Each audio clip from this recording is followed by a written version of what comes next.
right to jail, right away. No trial, no nothing.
They don't hide it, they just move it. Shift the language, repackage, prove it. You were never meant to trace the line,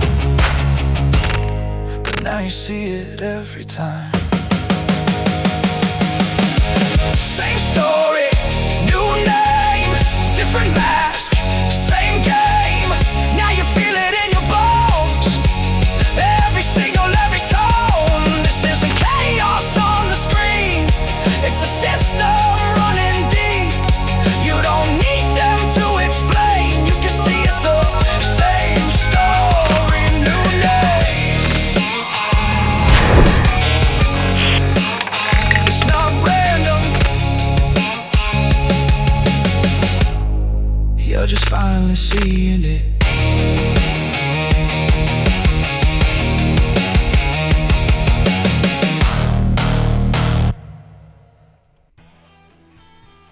Hey guys, what is going on, man?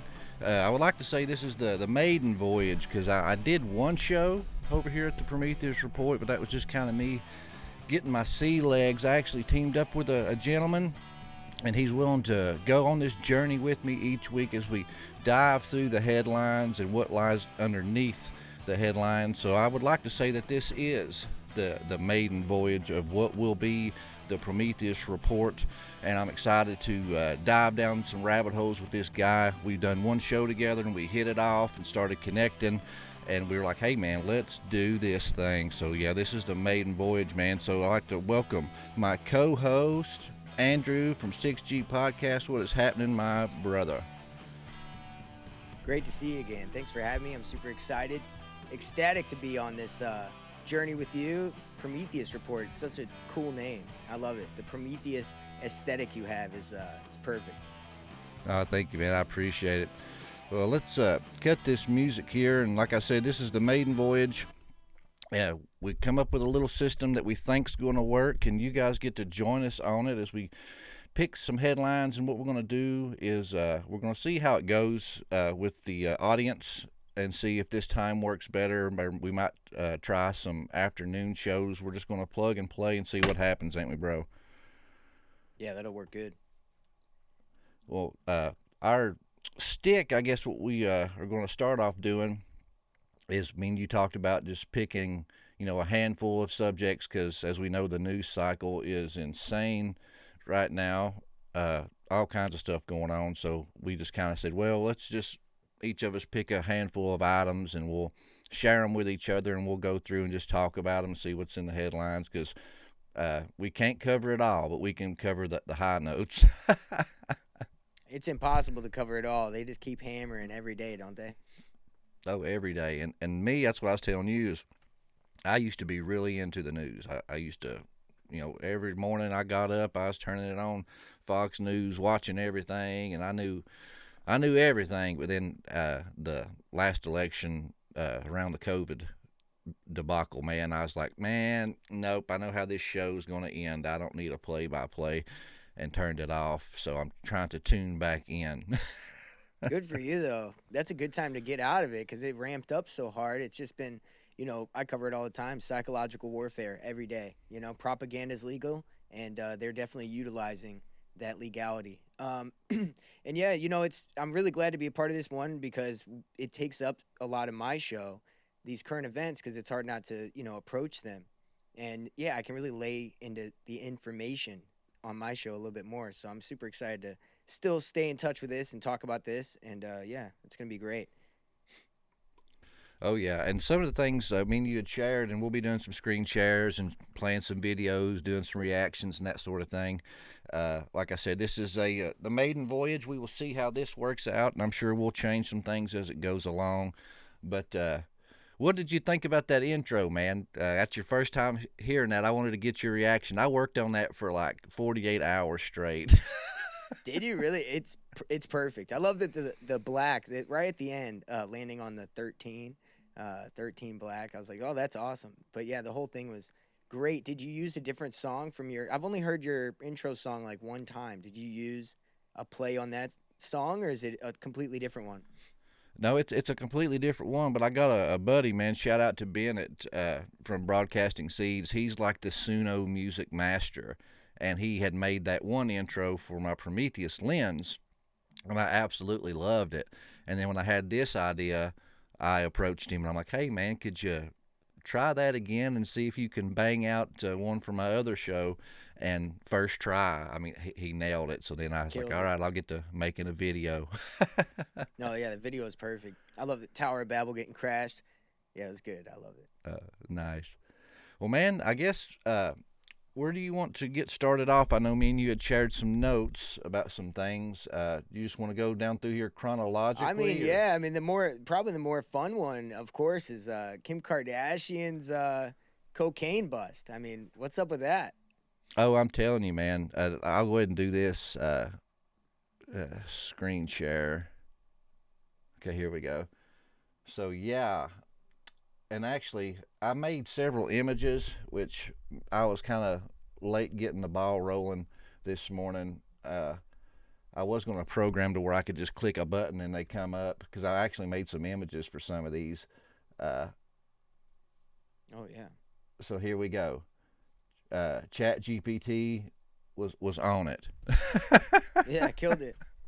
Yeah, Kanye literally posts on his story. Allegedly, he deleted it after. How do you think she made her money? But of course, mainstream media is saying that she unknowingly was involved in a, large cocaine smuggling scandal. But hey, who knows, right? She's not going to be implicated. Let's be honest. Oh no, and the thing is too is like, I'm right there with him. It's like, well, how do you think that she made her money? These are. If you ever watched that show, man, they party down hard, and her one sister was married to Omar. Was that his name? Well, they've had so many husbands, I couldn't even tell you. But yeah. Probably. Omar Beckham. Odell Beckham. Yeah. He had that cocaine overdose. Yep. My memory's jogged. Yep. And Man, so you know, I didn't even put those two together. You're right. That was a cocaine Yeah. overdose he had. I mean, it was crack cocaine allegedly, right? But Well, just man, throw a and then little there's bit a of water video and that baking soda in a spoon, and you could convert it. doesn't take much work, does it? You know, I No. did see also to add to that, she was talking about how she did a lot of ecstasy and Molly for a while. She was talking to Mm-hmm. on her show to that Scott guy that was married to her sister. And I don't watch her show, but I guess openly on her show, she's just talking about how much she did Molly and her jaw's all over the place. And so, yeah, I mean, these are open, you know, they're into drugs openly. So who knows? Maybe some Oh credence yeah. to this. And that's the thing too is I'll read this little article just for those that don't even know what we're talking about whatsoever for some context. And then I actually found some stuff and I added it to our notes, kind of talking about that. I found a video where she's talking about her drug exploits and how she was so messed up on ecstasy the first time she got married, and even when she made that sex tape, that Yep. she was so That's the one I messed up saw. on Perfect. ecstasy. Yeah, she's like, yeah, you could see my jaw shaking in the video, and I'm like, yeah, people weren't Yeah. watching your jaw, honey. Yeah, they were looking elsewhere. Yeah. Yeah, dude. Well, perfect. We'll be able to show that. So, because it's very, I mean, that's telling right there. So, Oh yeah. So yeah, this was definitely the party lifestyle family. And how easy would it be for you to have an underwear line or something like that and use that as cover? You know. oh yeah, and they have so many So businesses. I mean, yeah, they could be running all kinds of smuggling operations. oh yeah.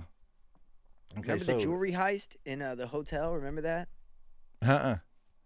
Like she was in France in a Paris or something, and she was in a hotel, and some men came in and robbed her of jewelry, and some people tried to say that she had it like set up to get it stolen so she could get insurance money and everything. And people always say, well, those guys got arrested, so almost like that's means that she wouldn't do that. I'm like, I don't know, man.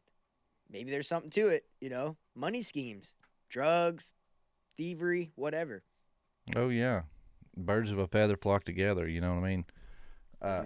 So for those that's not familiar, Andrew had sent me this. This was a CBS News report. Just kind of give you guys the 30,000-foot view if you have no idea what we're talking about. If you're somebody like me that's kind of tuned out of the news. It says a British court sentenced a truck driver to prison for smuggling $9.4 million worth of cocaine and a shipment of underwear and clothing from Skims, Kim Kardashian's shapewear brand. Authorities said Monday the National Crime Agency said Jacob John Conkle, 40, was driving a truck carrying 28 pallets of Skims clothing from the Netherlands when he was stopped by border officers at a port in Essex in September. The agency said Conkle had stopped on the way to collect 90 kilograms, which is just shy of 200 pounds of cocaine, and that the truck had been specifically adapted so that he could hide the drugs wrapped in 1 kilogram, which is 2.2 pound packages, in a compartment on the truck's back door. In a social media post, the NCA released 3 images of the purported drugs inside the merchandise. The agency said the shipment of clothing was legitimate, and neither the exporter nor the importer were connected to the smuggled load. Conkle, who initially denied knowing anything about the cocaine, eventually confessed he had agreed to transport the drugs for a payment of 4,500 euros, which comes out to $5,300 according to the agency. And it says in closing, he was sentenced to 13 and a half years in prison for drug smuggling at Chelmsford Crown Court. Organized crime groups use corrupt drivers like Conkle to move Class A drugs, often hidden on entirely legitimate loads such as this. NCA Operations Manager Paul Orchard said in a statement, the detection and investigation have removed a significant amount of cocaine whose profits are lost to the crime group behind the smuggling attempt. And with Conkle, they've lost an important enabler. Hit him with that new audio. Hit him with the new soundbite. Right to jail, right away. No trial, no nothing. No, Out nothing. of there. Out of there. Well, here's the thing, dude. I don't really believe that the exporters and importers couldn't be involved if we're talking about organized criminals. So you're telling me that some organized criminals made a deal with him since he's a driver that he's going to go pick up a shipment, go meet them, load it up with cocaine, and then go drop. I'm not 100% understanding how that would work without some exporter-importer involvement as far as the businesses go. You know what I'm saying? Mm-hmm. Yeah. I mean, I don't know, because how's he going to control where the cocaine's going with the clothes to America? So do they got another guy that's supposed to be getting it at the ports to make sure it's off of there before Kim Kardashian receives her shipment? Like, this is a very large logistical nightmare that they're trying to act like no businesses are involved in. Oh, yeah. Damage Just to control me. for sure. Yeah. And Smells like a little... you said, all the people they run around with, all the partying, the ex-husbands and stuff with cocaine overdoses and things like that. I find it hard to believe that she was not associated. And you know as well as I do, people that are desperate do desperate things. And of course, I'm already a conspiracy theorist, but I've been watching that show, The Blacklist, and it's kind of been, showing me some things and making my gears turn. It's like, how many times during that show? Have you ever watched that show? Oh, yeah. I've seen most episodes. Yep. Like, they'll have dying cancer patients, and they'll be like, okay, we need this person assassinated. Here's, a big wad of money, and here's this account that's got $10 million in it. Your family's going to have access to this after you're dead. Just go do this for us. You're dying anyway. And they do it, and then you get to thinking about it. It's like, man, I would probably be tempted to do something like that too. I mean, if we're just being honest, because we're all human, and if we're dying anyway and we're worried about our family we're leaving behind, you got nothing to lose at that point. So people that are desperate for money, you're waving all this big money in their face, and you're like, hey, and if you get caught, you're not connected. But hey, here's the insurance policy. If you're caught, here's $5 million that's going to your family to make sure they're took care of while you stay silent in jail. Yeah, I mean, the premise of that is the whole basis of one of the best shows ever made, Breaking Bad, right? Yeah. Breaking Bad, like the whole thing is he's gonna die. He's got cancer. He wants to make sure his family has a legacy. He's just a teacher at a school, and that turns into a whole thing. But very much so, the premise of that, it's very true. And another aspect to this also is, well, one side mark that I forgot to mention earlier. Did you notice her Skims? Underwear is called Skims because they do, it's like pubic hair on the underwear. Did you notice that? Did you peep that? Her underwear is pubic underwear, dude. You got to pull that up. It's insane. So you can just look up her Skims underwear, and this is in the shipment. So they're thongs that have pubic hair on them. So you could get like blonde, or you could get like brunette, whatever, so the carpet matches the drapes, Insane. Let's see. I forgot about that. I just want to mention that while we're. No, insane. like I said, I've not been shopping for no ladies' underwear in a while, so. Yeah, I don't know why you would, Here's her website. I think we came a long way, but we came a long way with the trimming era. I don't think we need to. So maybe we need to look up the pubic line or something, but there's a pubic, like the ones that she was showing. I wonder, like it was an Instagram post that I have. Maybe I could look it up real quick and send it to you. Let's see, I put in, misspelled it. Yeah, it's like YM, SKYM or something. But yeah. Oh my gosh. It's like, yeah, you get it? Okay, there we go. Yeah. Oh, we got a video. Oh, okay. After this ad, of course. Let them get their money's worth, Mazda. Get hit with the copyright on that. Oh shit, I forgot about that. Yeah.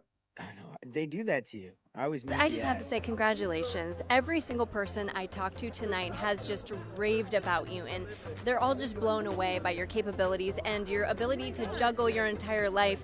What does that mean to you, knowing how highly they speak of you? Oh my gosh, that is so nice. I love these women. We learned a lot together. I learned a lot from them, showing up and coming on set every single day. Well, never mind.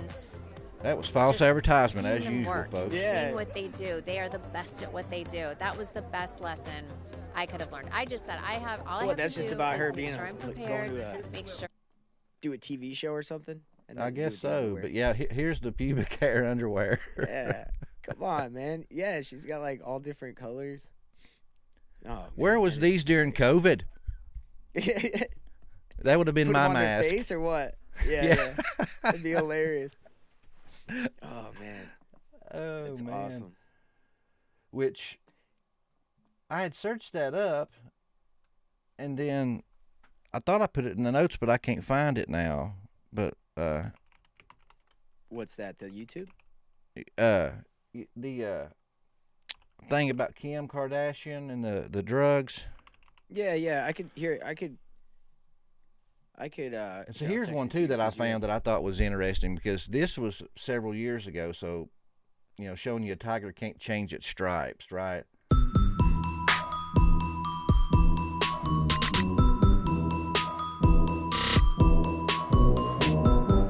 What is Cocaine that? laid out on the table behind her in that picture. Oh,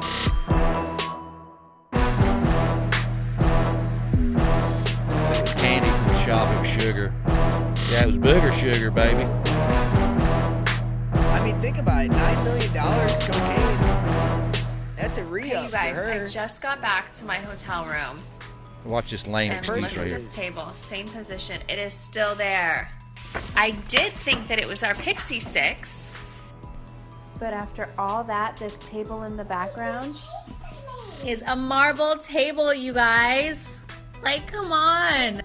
So come on. No. I don't play like that. Like, I don't play like No. that. I mean, $9 million. Like I said, $9 million of cocaine's a re-up for her. Oh, That's yeah. just her getting some for the next couple months. For her and her friends.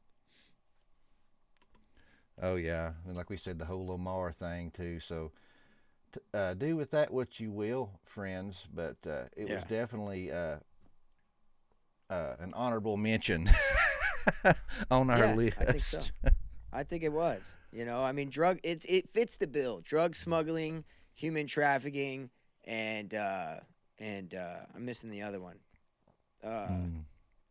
There's like three main things that they always smuggle and traffic in the black markets, and yeah, man, it's a known. I forgot what the other one was, because she's definitely got that going on too. But either way, Chud the Builder, man, that's another wild one, dude. Oh, hold I up. guess yeah. No, hey, never mind. I found it. After I searched it up manually, You got that then video? I found it in the notes. But yeah, now we're at Chud the Builder, and once again, I was messing around with ChatGPT, and it nailed it. But of course, I tried to put in racist, and it flagged it. It was like, no, that breaks our policy guidelines and all this kind of stuff. And I'm like, okay, controversial influencer. There you go. Way to work the AI, dude. You got to play with it sometimes. Oh yeah. I So remember I who was is trying to get this dude? I information. had no idea who the dude was whatsoever till you sent me these links, and I started kind of looking into him a little bit. So this is like a whole movement that's kind of stemming up from the Groypers, of like the Nick Fuentes kind of sphere. Are you familiar with like Fuentes? Mhm. These kind of, where they're kind of trying to normalize this idea of, well, they have a lot of good points. I'll start with that. I will say that they have a lot of good points. The white man has been put down by the left for a long time. I think that they did that on purpose so that way they could give justifiable reason to radicalize right-wing white men. And now we're seeing the fruition of that coming out today. With people like Fuentes, they're galvanizing people like Chud the Builder to go out there and antagonize people. And here's the thing. There's a way to go about trying to say, look, there's free speech, there's antagonistic speech, hate speech is wrong. It shouldn't even be a thing. Like, we shouldn't even illegalize that, and I agree with all that. But he's taking it to the next level, which discredits that whole idea. So if you're trying to say, look, we should have free speech, we should be able to say what we want, even if it hurts you, it doesn't matter. It's part of the First Amendment.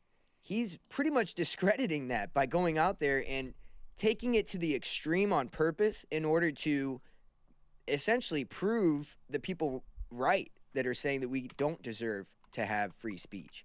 And so I think that this guy's being weaponized, in other words, weaponized to take free speech away, even though he's trying to be a knight for free speech. if that makes sense. Yeah, and the thing is too is, I'll do the split screen, but people are just gonna be looking at the side of my face a little bit. I was searching up. It's like when I try to search him up, because I wanted to find like some videos of what he does to kind of show people, just in case they are ignorant. But it's his recent news that's the only thing you can find when you search his name. Oh, up. really? But Do you I have found X? this. I I mean, have X, basically, yeah. he basically goes up to people and says, hey, do you believe in free speech? They say yes. He says, oh, then I could say the N-word with a hard R, and he'll say it. He'll say, I can Right say to jail, right away. No trial, no Yeah. And then they go, no, you can't say that. And he's like, but what? You said free speech. And then if they take it to the next level and get mad, he's like, whoa, back up, I'll mace you. And if they take it, he said, oh, I'll shoot you. So it's kind of this thing where now he's kind of built this reputation where he's got people that are going after him going, hey, F you, you're going around antagonizing people. I'm going to do something about it. So he's kind of like, now they're trying to build this justification of, well, they shouldn't be going and antagonizing him in the street because, he's only practicing free speech. So it's just kind of building up this divisive. It's honestly a perfect thing you would do if you want a race war, right? You would prove the black people right that all white people are racist, and you would prove the white people right that all these black people are violent because you say words to them, right? Which is, none of this would happen if you guys just learned how to talk to each other and you weren't being antagonistic and you were trying to show them how words can be used against us in a way that you're not using it against them, right? So it's pretty crazy.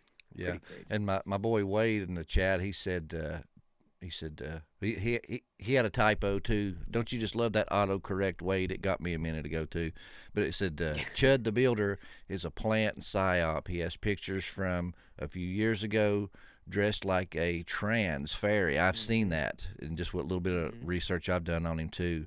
Now he's a white supremacist, racist, and that's the thing. Yeah. Is like, I've seen some people do this, and one is shoot, boys from Nephilim Death Squad's gonna kill me because I forgot his name.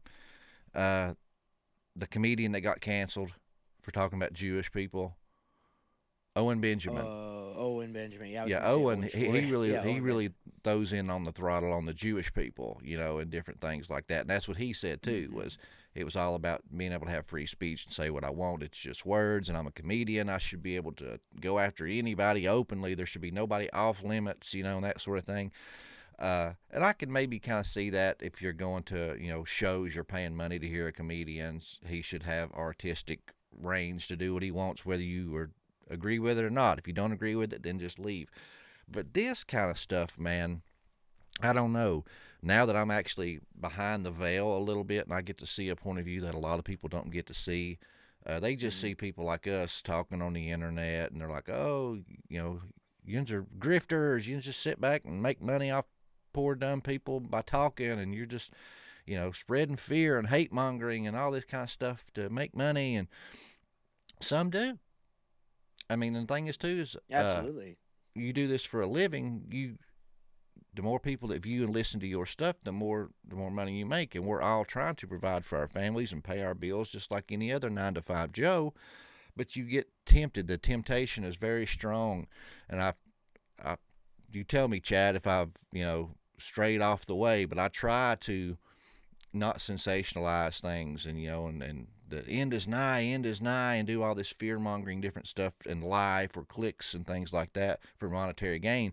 But it's clearly going on, and I think that's what this guy's doing. I think that he just seen a way to spark hatred and different controversy. And people love drama. They might not want it in their home, but they love watching it. So it's like, oh yeah, let's watch this idiot piss people off and be a dumb racist and start fights. And it's been profitable for him, so he's leaning into it, And it gets other people to want to do it because it's that crazy viral content, right? It's the stuff, if you want to go viral, this is what you do now. You go be even crazier. The 6ix9ine era of go the be as wild as era. you can be. Yep. So you can be Turned viral. up. Yeah, so Jackass led to 6ix9ine, which led to this, right? That's kind of where we're leading, and in my opinion, and I can't 100% back this up with 100% truth, but I think that there's a lot of elitist, billionaires, Zionists, whatever you want to call them, they all run in the same circles, that are funding both sides of these things so they could create divisiveness with race wars or gender equality or whatever the social issue is today, right? And they've been doing this for years where, the SPLC, funding right-wing radicalism, but it's really, left-wingers were funding the right-wing radicalism. This is proof of what I'm saying. Now, Fuentes was involved in that, so that's interesting, with the whole January Fuentes 6th, is gay. Right. There's no way around it.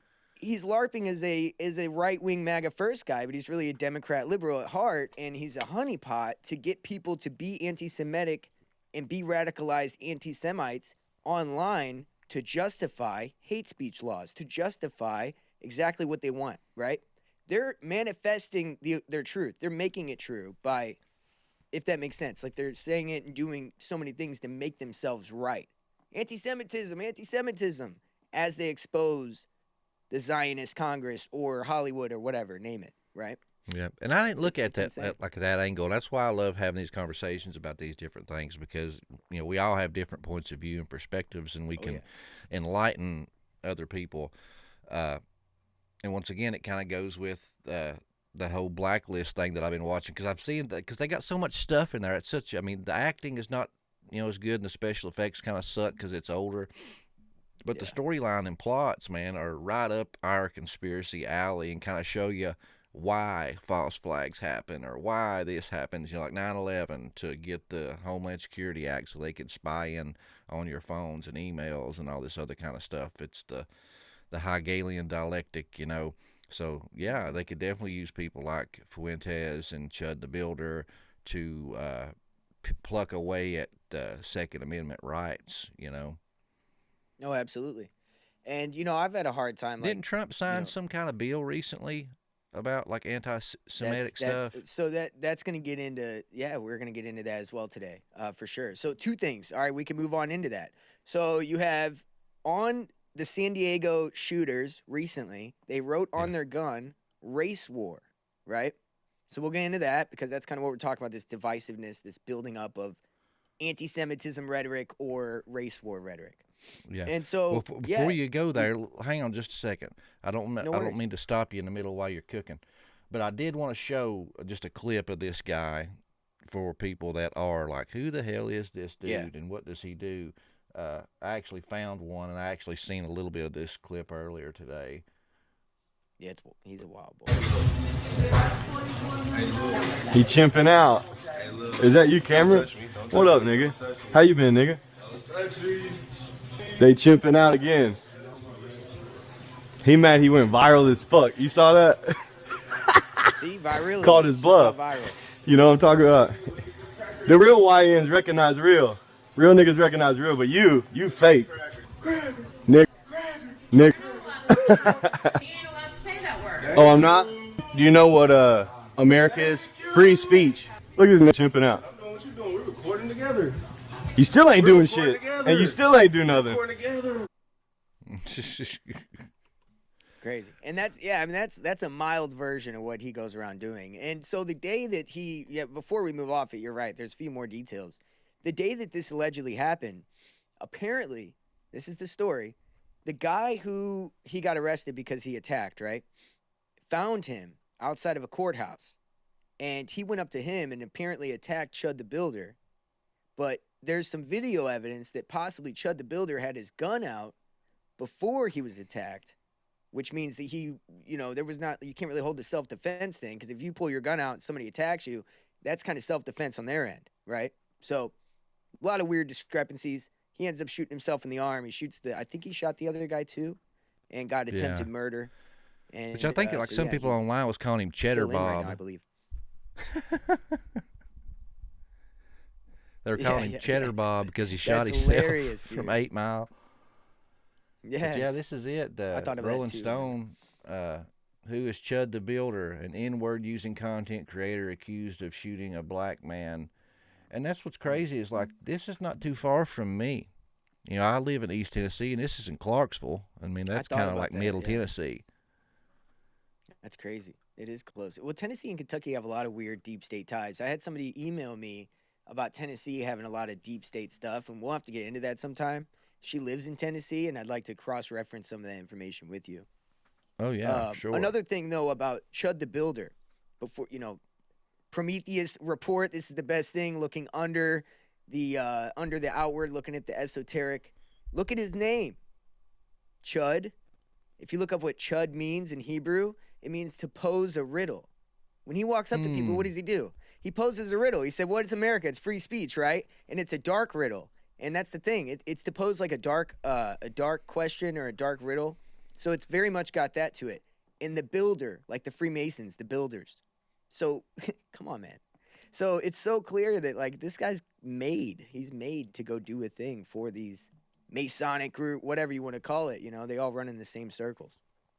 I can see that, even if it is unbeknownst to him, Even if he doesn't know. Supposedly the backstory is like he is a construction worker, right? And he ended up having like a viral video or something, and he just kind of made the Chud the Builder because he used to work in construction.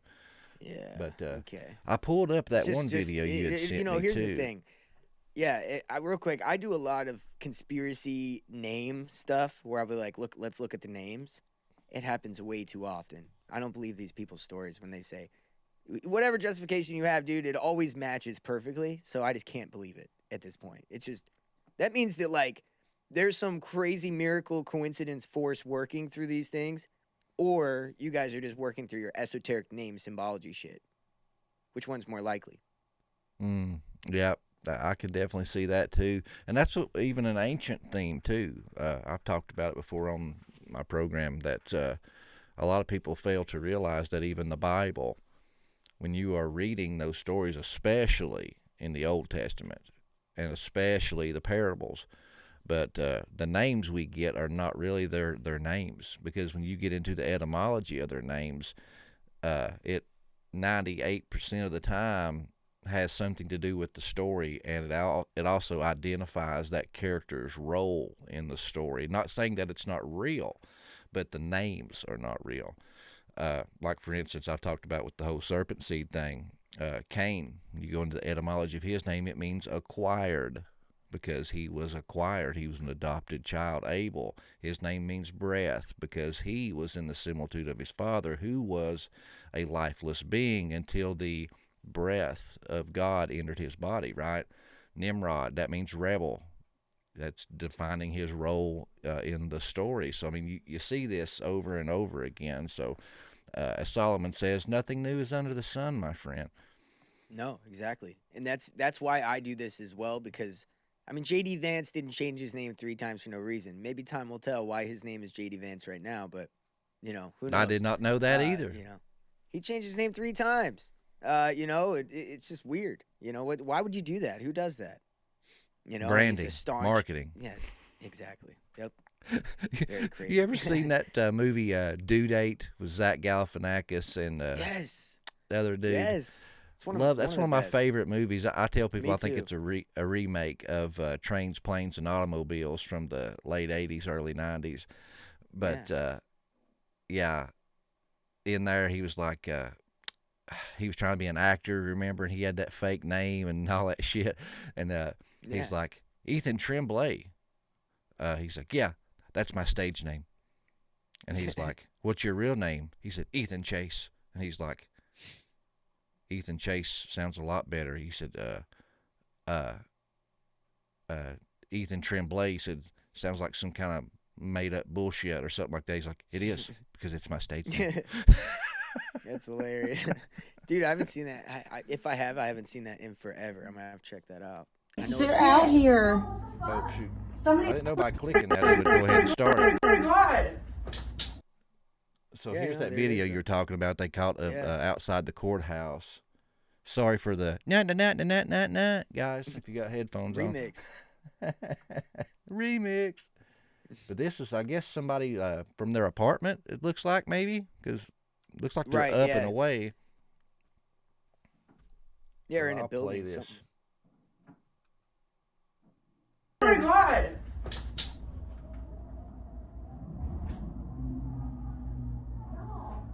Holy shit. They're out here. Somebody got shot. Yeah, he had already shot by the time she started videotaping.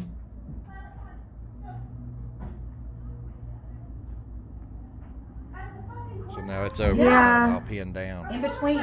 They got him. Oh my god. Holy. Is someone down? I just see the one guy. Oh my god. Oh, he's dead. He's dead. Oh. He's dead. He's not dead, just so the listeners know. Nah. You can see him breathing. Probably unconscious. Someone called him because I'm recording.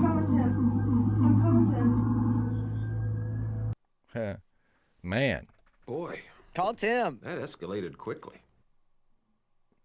that escalated quickly. Call Tim. I love it. Call Tim. Somebody call Tim. That's hilarious. Tim must be the neighborhood enforcer. Yeah, he's the guy. Yeah, shit. So that was most of the stuff I had on Chud the Builder. Later on, maybe we'll get into some name stuff that I found. Not to hash too far into it now, but maybe if we get into the Charlie Kirk paving over the shooting. Apparently, the guy who paved over that construction worker, he spoke out recently. So maybe we'll get into that later. But if we do, That paved over him. What do you mean? So, okay, are you familiar with Charlie Kirk, the shooting? When it happened, there was a construction team that came out and paved over with concrete, like paved over the area where he was shot. No. Like I said, I'm just now getting back into the news, so Okay. I'm a virgin. So, Be gentle. No, it's just insane because everybody instantly was like, "Who does that?" But it matches perfectly like the Butler shooting, the assassination attempt on Trump in Pennsylvania, the Butler, Pennsylvania shooting. Uh-huh. They did the same thing. They cleaned it and did a reconstruction paving like over the next week. When JFK was killed, they razed or destroyed the Masonic Hall that he was killed in front of, which happened to be like the first Masonic Hall ever built in Dallas. So it just matches this weird trend that they do. When there's a major assassination attempt and or false flag, I would say, they tend to like redo all the construction, pavement, everything, just redo it all. So that way nobody can find any evidence. That's how I look at that. So very weird. Well, the guy spoke, apparently, we haven't verified if this is legit. It just came out, but this guy spoke out, who's a construction worker, and spoke out about paving over that place and how the feds said, we need you, this weekend, we need it done by Monday. So very odd. Just a friendly reminder, guys. Don't be a jackass. Hit that like button. Hit it. Smash. Smash that thing, son. Oh, Neff, he said, gonna pop that cherry, Doc. Be gentle. That's what we're here. That's what we do. Yeah, no, that's a crazy aspect to a lot of these killings, though. That's something I never realized either. Because there are. If you pay attention, there is historical trends and kind of things that repeat that if you're watching for, you can kind of see patterns, I guess you could say, pattern recognition. Pattern recognition. That's what a good conspiracy theorist is. Nowadays, conspiracy theorists, I've had this thing that I've always said, like, it used to be that they would just kind of pattern recognize, theorize, but now we're in this information age where everybody's got insider scoops, everybody's got inside information. So it's not really theorizing or recognizing. It's like, oh, I trust this guy because he gets emails from the feds to tell him all this info, right? So we're just trusting, it's just a different world when it comes to the truther community. Oh, yeah. And speaking of information fed by feds, pun intended, our next one we got on our list is the aliens. Even Fox News. Did you ever imagine the day that you'd be turning on, something like ABC News, Fox News, and see an image like this? This is Jesse Waters, or an AI rendition of him. Once again, I had to kind of go around the words for the copyright stuff. I'm like, well, make a guy that looks like this guy. Mm-hmm. But they actually had this image up of the four alien races. Did it tell you that wasn't Jesse Waters? Because it may have just been telling you that wasn't Jesse Waters. Because I think this guy interviewed Jesse Waters on the show, I think, if I'm not mistaken. And so this would have been like just the anchor. So they're probably like, this isn't Jesse Waters. You know how AI could be literal. But no, man, I never imagined. I guess recently I've kind of come up to imagining this would happen because I feel like they're going to use the alien psyop eventually.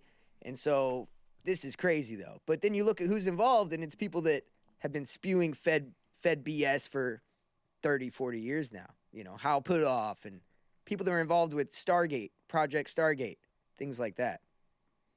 Yep, and especially too, what was your thoughts on the whole conspiracy fringe podcaster influence / pastors and that whole government closed door secret meeting stuff that was going on a while back? Yeah, I've been doing a lot of work on something called the externalization of the hierarchy, which is by Alice Bailey. She was in the Theosophical Society, and it's this idea that it's like the Anunnaki story, right? The Anunnaki came here and they made us. They left. Nibiru's going to come back, though, and it's going to, you know, we're going to reconnect with these alien gods who created us, right? That is just another rendition of the story she told 100 years ago, which is that this planetary hierarchy is coming. Essentially, it's the demiurge, the angels, the fallen angels, whatever you want to look at it as. They're coming. The astral realm and the material realm are merging together in this new age of Horus, Aquarius. And I believe that this is going to be part of that. That they, you know, the physical aliens are just kind of something to get our consent into this merging with the hierarchy. Yep, and that's something that I've not read the externalization of the hierarchy, but I've read excerpts and studied on it and kind of talked about some of this stuff. And even Madame Blavatsky, Alice Bailey with the Lucius Trust and all that kind of stuff. Even Baba Vanga, I think I had mentioned it last time we had talked, but she had talked about the same thing, that 2026 was going to be the year they exposed themselves, and they call her the Bulgarian mystic. I mean, she's predicted a lot of stuff. You know, there's a lot of controversy around it. Some people believe that some of her stuff is legit, but some of it was written down later by her followers, you know, instead of being, you know, Right. written when they said it was. So it's kind of blurry there. But And they all channel something. yeah, and she actually participated in I can't remember the country, like it's like Czechoslovakia kind of area, but they call it she participated in this thing they called their version of Area 51, basically like the European Area 51. And there was this dead czar that supposedly had this large cache of gold and silver and just treasure, and had buried it to, you know, build his army or something. It was like the legend or myth, and that the government believed it, that the government actually went digging for it. And when they did, they found like this underground chamber, and it led to this corridor, and in the middle of the corridor was like, you know, like a mile back in or something. It was blocked off by a black cubic stone. And that they tried, you know, breaking the stone to get past it, and they said that they couldn't even put a scratch on it and all this stuff. But then they started getting telepathic communication, and it was messing with the radios and all this stuff. But they ended up contacting Madame, not Blavatsky, sorry, Baba Vanga, to talk to these entities and channel them. And basically, long story short, is that this entity said that they had found its burial chamber, and that that thing was blocking the way, and he was one of the first aliens to come here. He was in a group of the first, and that they seeded the planet, and they were being persecuted in their home planet, and ran to escape to Earth, and then seeded this planet here, and all this other kind of stuff. But she says 2026, they told her, is going to be the externalization, that a huge mothership was going to expose itself on national television at a huge global sporting event. And we got a couple of global sporting events this year. So I'm banking on UFC. You're banking on FIFA, right? That was the deal. We should make a bet. We should make we'll make the externalization of the hierarchy bet. One thing about that too, I like to point out is people are just really talking a lot about this whole Tomb of Gilgamesh in Iraq. You're starting to hear that kind of conspiracy theory rear its head again. I believe that it's because it connects exactly to the story you just told. It's the same story. It's rebranded, different characters, different deity, but it's the same exact story. Instead of the Tomb of Gilgamesh, it's the tomb of whatever that Baba Vanga got taken to, right? But the message is the same, and that's the point there. So, yeah, I'm trying to see. Crazy. Yeah, you had sent me a video or something. Let me click this, see what this is. Yeah, I think that's him talking to him. Yeah. We are not alone. The Pentagon released the UFO files a few weeks back, and we just found out over 1 billion people have visited the site. 1 billion. It's got to be a record. The War Department says more files will be released soon. UFO experts and top researchers have been investigating aliens for years. Their sources say dozens of crashed UFOs have been recovered, and what they found inside, shocking. And do people think that there's one type of non-human intelligence that's visiting the Earth, or is there many, many types? People who have been involved in recoveries have said there are at least 4 separate types. Now, I have not had direct access to that, but I believe the people who I talked to. 4 different types of life. 4 different types of life. 4 different species of aliens. Another scientist called them Greys, right Nordics, insectoids, and reptilians. You see that right there? That 8-pointed star, the Star of Ishtar. Mm-hmm. Why would they choose that image of all images while they're talking about this? To me, that's so symbolic. But for the normies, they're looking at this and they're thinking, "Oh man, you hear that? There's 4 alien lives." And things like that. But it's like, this is nothing that we haven't heard on Joe Rogan or whatever for years. If you're in the younger class of people, clearly we're edging towards the real externalization if they're putting it on Fox News like that. But that chaos star is important. I'm going to say Raven. To that I say amen. To that I say all right, all right, all right. You used the word edging very well. Mm-hmm. He talked about that live that I did with him down there in Florida. I went in studio with them the day of disclosure that all this stuff was coming out. And he's like, we've been edging for a long time. He said, I've been edging so long, I don't even care if I blow. Yeah. He's so funny, dude. He cracks me up. Yeah, man. I mean, they really have been edging so long that I've already gotten blue balls, moved on, and I'm celibate now. Now I could care less anymore. You know what I mean? I'm not even interested. I'm already 80 years old. My balls don't work. It's over. Like, that's where we're at. That's how long it's been. So I'm good. You know what I'm saying?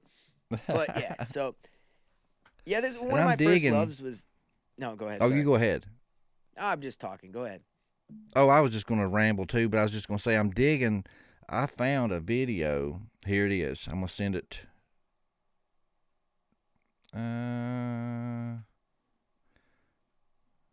Send it to my computer here. I love having all Apple stuff, man, because I can airdrop and copy, and when I copy something, it copies it for my computer too. It makes this a lot more smooth. That's for sure. Because I could just send something to you. Today, I want to talk about the 8.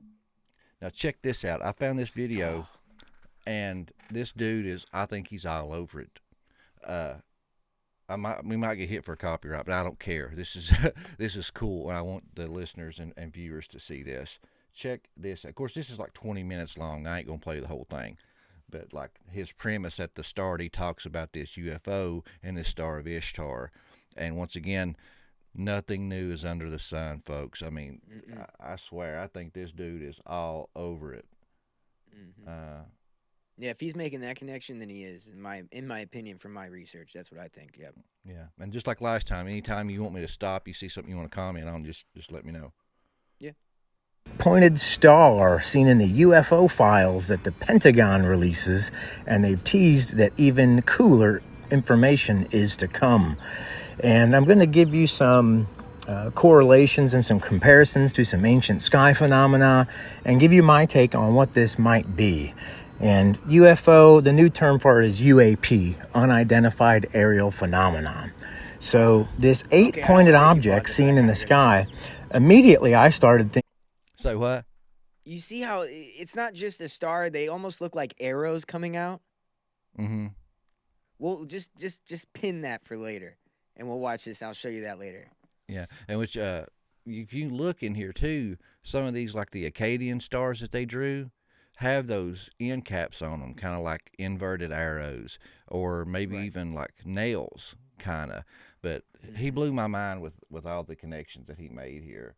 Thinking of stuff like this: the Star of Ishtar, the Dingir Star, the 8-rayed solar rosette from Egypt, the Hopi Star, the Mississippian Copper Plate stars, the Mexica or Aztec Venus Star, and plasma discharge. And each one of these things I'm going to feature on their own slide later in the video, give you my thoughts on them, and I'm going to be explaining a lot about plasma physics as well. So to start, in 1992, Anthony Peratt, he was a plasma physicist working for the government at Los Alamos. He was doing experiments with gas, ionizing gas called plasma, and that gas would emit electrons. Those electrons glow, and the discharge creates a magnetic field. The glowing discharged electrons from the gas then conform to the magnetic field, and as the magnetic field goes through intensities, increases and decreases of intensity, the electrons or the ionized gas, you can think of it like a neon sign. It conformed to the magnetic field, producing various shapes, and those shapes are depicted in petroglyphs all over this realm. So the theory is that they saw something in our sky that ionized the gas and created those glowing discharges in our sky, and that's what they saw. Now, this is the seal of Ishtar, and Ishtar is associated with Venus. This is a Babylonian or Sumerian, Mesopotamian bas relief or stone carving, and in the top left there I see a very similar image to what we've been comparing these things to. I'm going to follow that up with the Dingir. It's a cuneiform sign primarily representing deity, god, or goddess in Sumerian and Akkadian mythology, often placed as a silent superscript before divine names, representing an 8-pointed star. It also denotes sky or heaven, and An or Anu was frequently associated with the sky, was the name of their sky god, An or Anu. And here is a picture of a cylinder seal, and in the middle there you'll see the Dingir symbol that we just talked about. And a lot of these images in Sumeria, they seem to be associated with other things in the sky, right? So plasma, electrical discharge, again, high energy electrical discharge in plasma. Sometimes it can create 4 primary and 4 diagonal spokes, which form an 8-pointed star, similar to the UAP geometry we saw. So in real plasma systems, especially... But yeah, I won't let you watch the whole thing, but dude, it's mind-blowing, this video. Oh, yeah, he's on it, man. I mean, this connects right into all the stuff I've been kind of researching on with the externalization of the hierarchy, this whole idea that the veil is made of plasma. When I said that the astral and the material realm are merging together, she's actually talking about that plasma realm, right? It's actually externalizing itself, right? This plasma energy is more easy to manipulate. I think that these scientists and black budget operations, they've already figured this out. They know how to make this stuff pop up in the sky if they want to and make it look like some UFO just appeared or some white deity that's really an orb. It's just like I mentioned, I believe on here, possibly with you, but the Mayans before, they knew whenever the sun was going to go away from an eclipse, and so they would manipulate people into sacrificing for those reasons. I think nowadays, they understand science that we don't, and they're using it to manipulate us with this alien agenda. It's very interesting. Yeah, and what was cool is when I found that, I meant to send that to my boy Brad. I'll tell myself I will, but I mean to. Brad Lale from the Awaken podcast. I had him on the show, and we did a 2-part little series on this phenomena, plasma. One of it was public, and the other one was about a 2-hour conversation. I give like a half hour of it to the public, and the rest I put behind the paywall for my paying members. But he talked about the same thing, and he picked out all kinds of famous, supernatural encounters, whether it's Bigfoot, Mothman, UFOs, whatever. And he pulled up a map showing deposits of magnetite and ley lines, and he took those two maps and overlaid them on the pin location of all these different famous events, and all of them, dude, are huge hot spots for magnetite and these ley lines. And he said that he thinks that plasma acts as like a portal, that this magnetite and these ley lines, it lets off this energy, and it works as basically like a portal for these things from these other dimensions to come through, and that's how they use it. And when I found this, I'm like, it ties right into what Brad was saying. And in this video, he talks about how plasma is like a liquid. He said it flows like a liquid, and he showed all these experiments that when they released the plasma, how it would roll and come out in straight lines, and they started showing all these pictures of orbs and different things in the sky, and it matches perfectly, man. Yeah, it's the water between the waters, right? The whole the idea that like space is water, and it's like gets into all that. Yeah, that's exactly what I think's going on, and I think they understand this. And by the way, wouldn't it be crazy if they turned the whole Earth into one big ley line with this electronic grid? I don't know. Is that what they're doing? Is that how that works? Isn't that what Tesla wanted to do? He wanted to create free energy by creating essentially this field of energy around the whole Earth. I mean, that's kind of the same thing, isn't it? Oh yeah, I agree. And in an odd way, it is. Yeah, and Brad was even saying that he thinks that a lot of this disclosure stuff is smokescreen. He said, my opinion, he said, if my theory holds correct, he said, in the plasma and all this kind of stuff, he says, the people we need to be talking to for information and disclosure, he said, is the Department of Energy. Definitely. 100%. I think that was mentioned, that's why they're talking about doing, what is it called, amnesty, right? Because they want to do amnesty for these people that have been doing these black budget, taking all this money and funneling it down here to hide all these technologies they're creating. And if you give them amnesty, then one, you tell them, okay, yeah, you've lied to us. It's okay. As long as you just give us more information, show us all the free energy that you've created and let it be this beautiful utopia that you can give us. But in reality, you're just enabling more lies. By giving amnesty for the first lie, what makes you think they're going to keep lying, right? So I think that's a slippery slope. Oh, yeah. I mean, 100%. And I was going through some of the links that you had sent me in our notes here. You had sent me this X post from End Time Headlines. It says a former CIA-funded quantum physicist and Pentagon advisor has dropped a bombshell, sending shockwaves through the scientific and intelligence communities. Dr. Hal Puthoff, 89, shout out, man, he's eating his spinach, stated on a major podcast that insiders involved in crash recoveries have confirmed at least 4 distinct extraterrestrial species, all humanoid in form. And of course, we have the mantis-looking ones, the greys, the reptilians, and then the classic Nordic. And I don't agree with everything Timothy Alberino has to say, but some of the stuff I think he talks about holds point, especially when he talks about like the Bible, how all the angels have physicality to them. How except for visions, of course. In visions, they look like, four-headed cherubim and all this other kind of stuff. But he said in actual encounters that are recorded in the Bible, they have physicality. They eat, they drink, they're tired, they want to sleep. If you believe in Genesis 6, they have sexual desires and can reproduce. So they're close enough to us to do that. And the Bible talks about, be careful entertaining strangers. You could be entertaining angels unaware. So these Nordics here, I think, hold some biblical truths there. So do you think that us so in that logic, do you think that us attributing goodness to angels is like 100% good? Do you know what I'm saying? Like, is it? Because obviously we understand. Like, do you think there's a difference? Because there's a lot of New Age people that think there's no difference between angels and demons, and that they're the same, just two aspects to the same deity.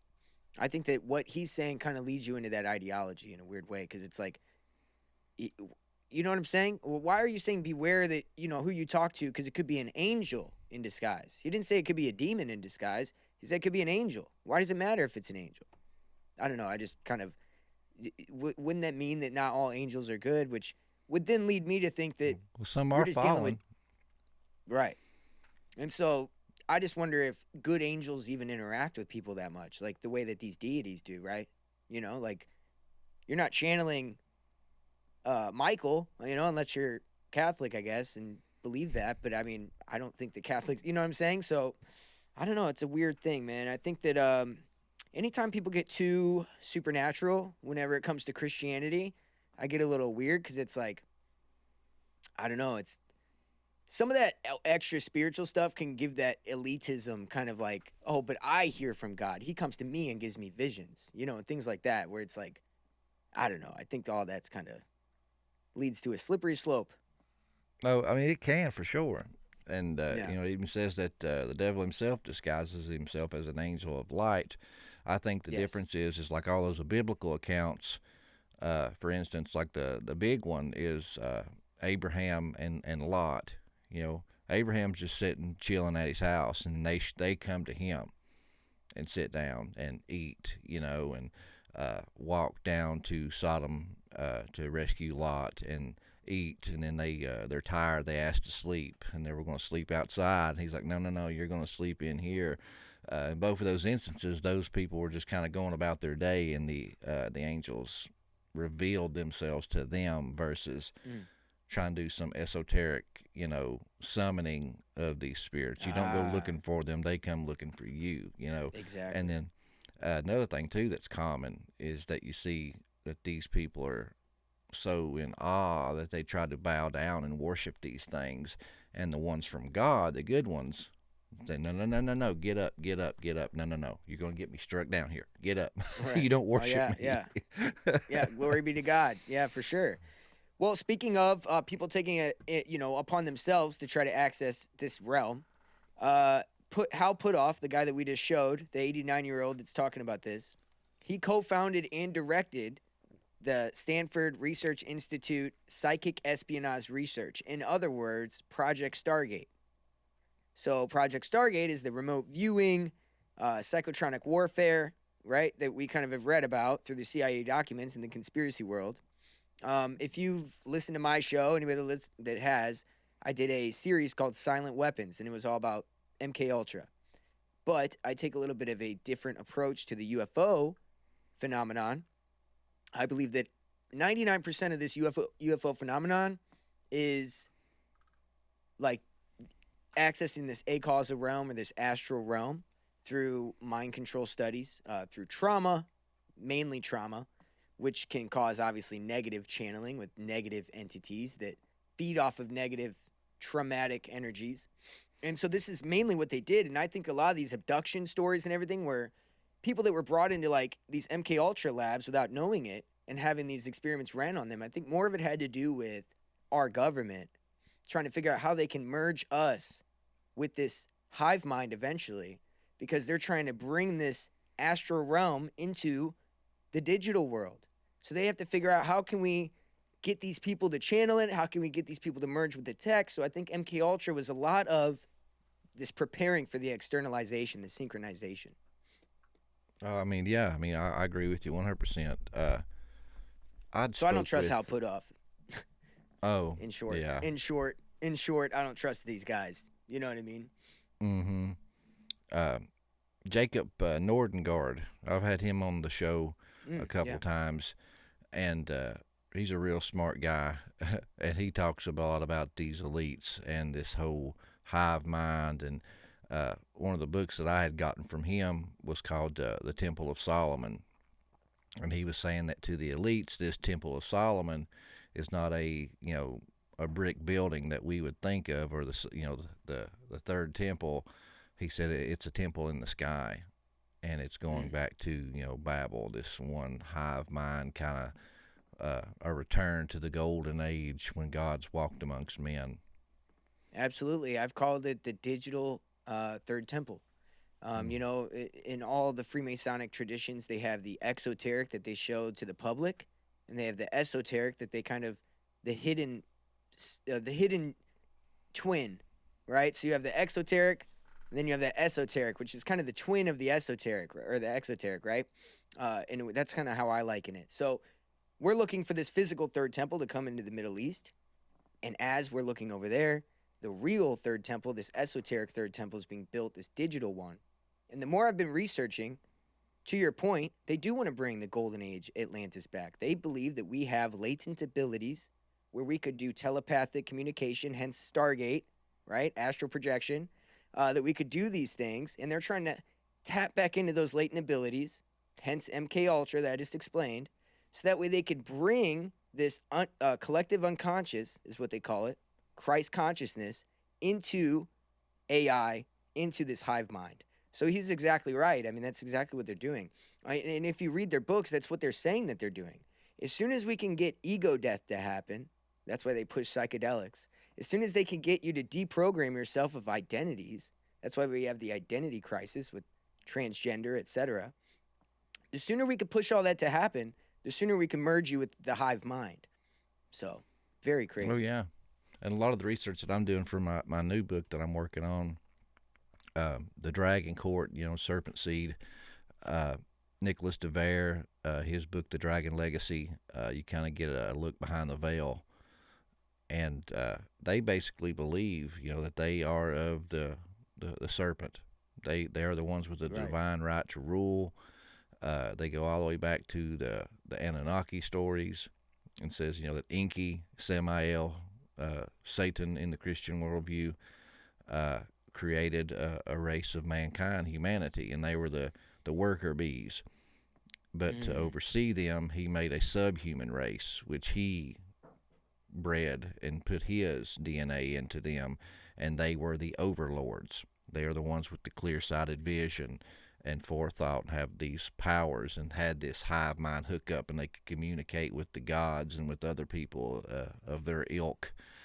And he talks about how that's why they interbreeded. But throughout the years, but diluting down the bloodline, that bloodline has gotten really weak, so therefore they've lost a lot of their abilities. Yep. And so I think through this digital world, like you're talking about, is their way of trying to hack the system and get back those abilities and powers that they once had. Oh, that's exactly it. I mean, Epstein is where it all culminates, right? You have the DNA. He's funding the DNA research. He's funding quantum research. He's funding AI. He's funding the genetics research. I think gets into a lot of what you just said. We need to isolate our DNA, that Nephilim DNA, some may call it, right? Well, isn't it funny that the In-Q-Tel-backed company is bringing back the direwolf through finding DNA in an old, you know, direwolf fossil? Don't you think that that's why they're working on that technology, to kind of isolate and bring back and regenerate DNA that's been diluted? And if that's the case, right, then that's exactly what we're talking about. And somebody like Sam Altman, Sam I.L., the alterer of man, who wants to edit babies, come on, dude. It's crazy, dude. It's so obvious whenever you start adding what you just said and looking at these characters that are involved with these companies. Oh, yeah, it's another piece to the puzzle. Absolutely. And I guess if we're going on down the line, speaking of, you know, tech and getting things together, you had sent me something else that I was totally unaware of, and I took the liberties of being a little cute, you know, the Dell inside, you know. I love it. I love it. That's perfect. Yeah. Check your Intel processor. No, yeah, there's a chip that they've developed that are in all the new the iPhone 17s. They could be called the Israeli phone 17s now. Israeli 17. Yeah. And, you know, people, of course, the golden pager technology, Charlie Kirk's microphone, ? I mean, are they putting something that possibly could be used to commit assassinations or hits on people? Who knows, right? That's the speculation behind this. Yeah. So with this, I'm trying to see. I brought up that image. Yeah. Okay. Yeah. You sent me some links.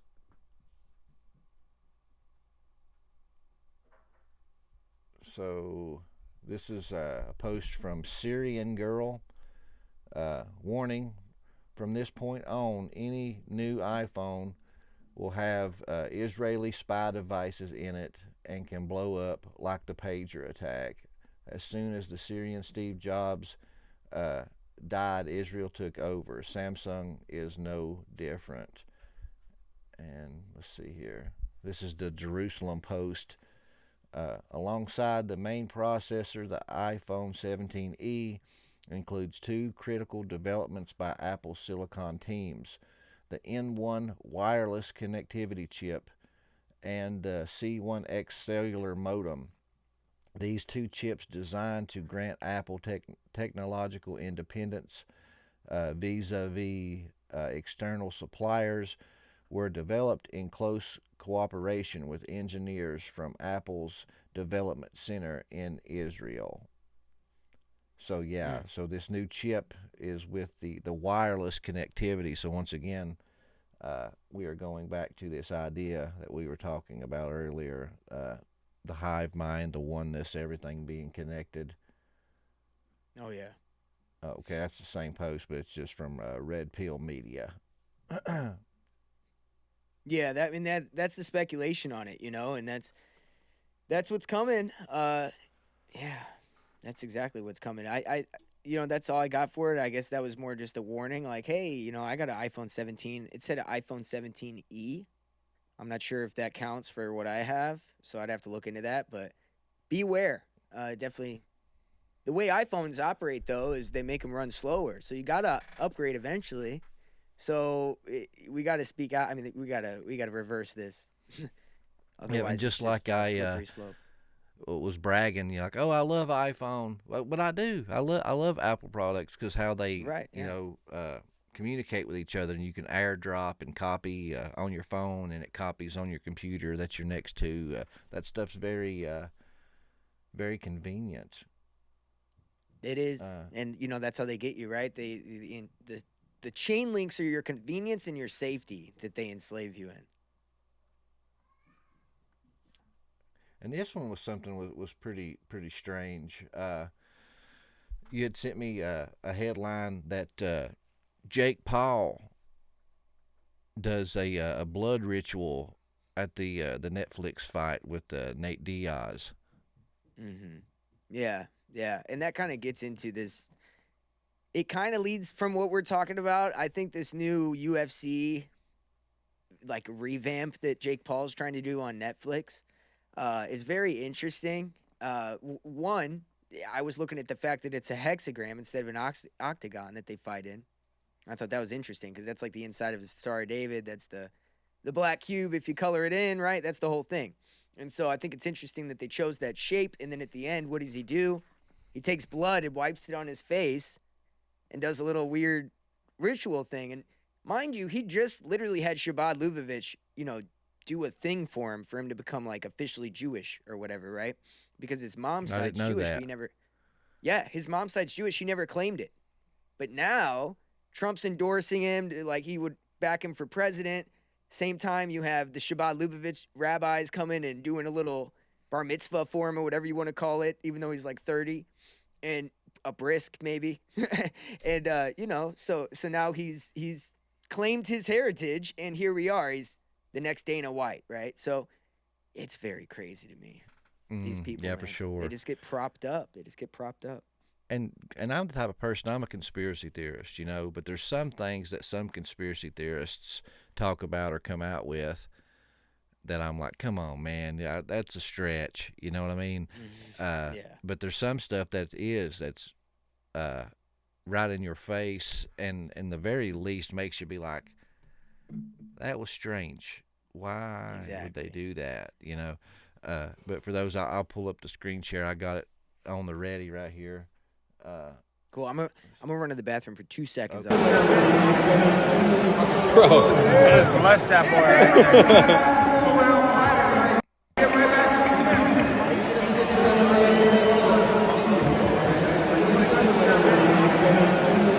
Bro, bless that boy right there.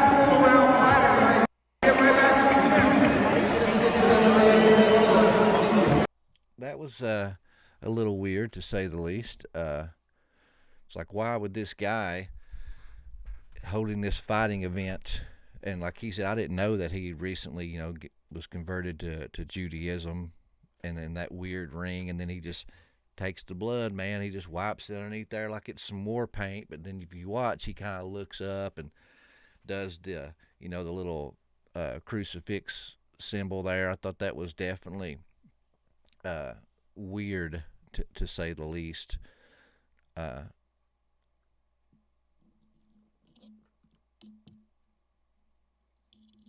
Oh, Neff, don't forget about the pagers. Yeah, that's what we was talking about. If with all that stuff going on with the pagers, now all of a sudden you got this same people group working on these iPhones and making chips for those iPhones. That's definitely something to pay attention to. Not only that, it's just the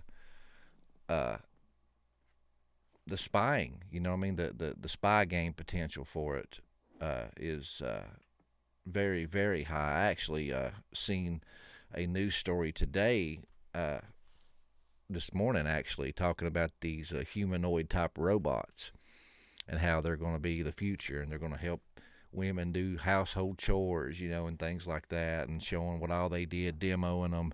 But the one guy on the news said it. He said, the major one concern, he said, is national security and being able to spy on you and things like that. He said, because this technology is coming from China. They openly said that? Yeah. Are we talking about for the Play-Doh robot? I mean, it's called Play-Doh, right? I think we're talking about the same robot. I can't remember the name, but I just seen it this morning. It was a humanoid robot, but it didn't have skin. It was just, the robot, but he was walking around, and they were kind of demoing it and talking about it on ABC this morning. And one of the guys, which I'm sure he didn't work for them, but he was talking about, all the cool things they could do. But at the top of the list was security, because it's made from China, and all the data that it records with its camera, with its microphones, everything, all that data gets sent back to China. It just goes to show that this whole China boogeyman scapegoat BS is all it is. It's scapegoat BS. They like to play this competition. We got to beat China so we can get AI and everything, just like they did with Russia for the nuclear bomb, right? And things like that, where there is no real competition to build this because we're worried about this boogeyman taking over, right? We're working together to create this, but we're going to act like we're not.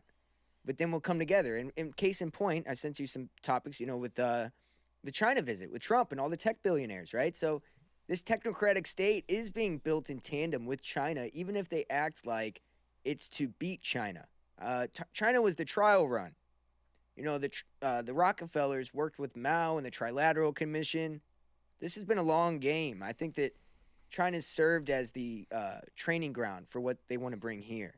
And if you start looking at it that way, then this China visit makes a little bit more sense. Oh, yeah. And you had sent me that, this CNBC China economy, White House touts deal on soybeans and rare earth after Trump Xi summit, while China talks up tariff cuts. And yeah, that's what they said that they got out of it. Yeah, and then you sent me a list that says the list That's of the tech good bros. Now, notice that this is not an American article, right? No Yes. American newspapers made a list of the tech billionaires. They only told you about soybeans. I think that's interesting because the whole point of this was about the tech stuff. It had nothing to do with the soybeans. Why would Elon Musk go there if they're talking about soybeans? Hey, he likes his beans. I guess so, dude. Not the kind of beans you're thinking of. The kind of beans that you take drugs in. You know what I mean? They call certain drugs beans or whatever. That's the kind of beans he likes. Anyway, it's the list of the the common names of all the tech billionaire CEOs. I'm trying to see Tim where Cook. they're at. I know it's a little bit down. David Solomon, Tim Cook, Elon Musk. You had Steve Witkoff was there. I must have That's passed about all it. they. It's right. The sub headline is "Who is in Trump's delegation?" Other big names include Larry Fink from BlackRock, of course, the CEO of Blackstone, the new CEO because the other one got killed from that other false flag event, right? Jane Fraser, and then Steven Schwartzman, and Boeing CEO as well.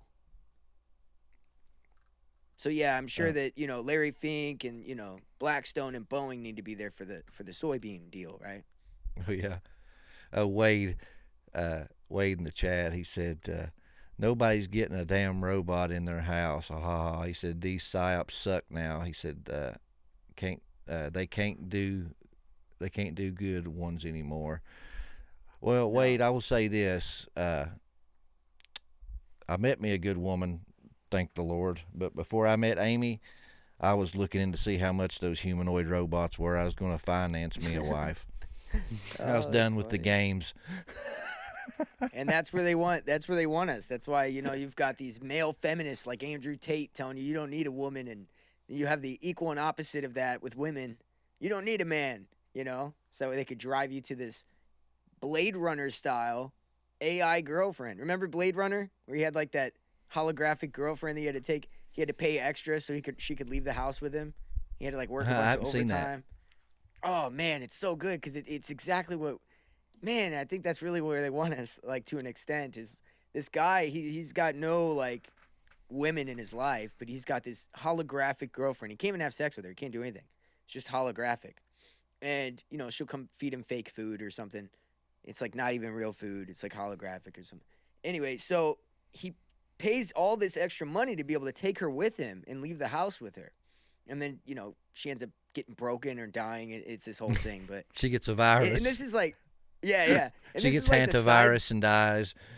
Yeah, she caught the hanta. And this is the side story to him being like this desensitized robot, like not even robot, it's like a humanoid like person, but it's like kind of a silicon-based human.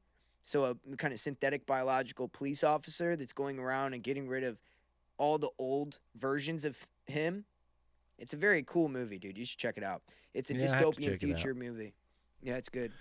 And another thing, too, which I know this is kind of off subject, but we'll get back on it. But I was talking with somebody a while back about this very same thing on a show. But I had talked about it. I'm like, well, yeah, the elites, the number one thing they always talk about is population control. So how do you do that? You do that by encouraging acts and or policy that defer repopulation. And so with that, you have the LGBTQ community, the gays and the transgenders, all those type people, they have same-sex attraction, so therefore they're not reproducing.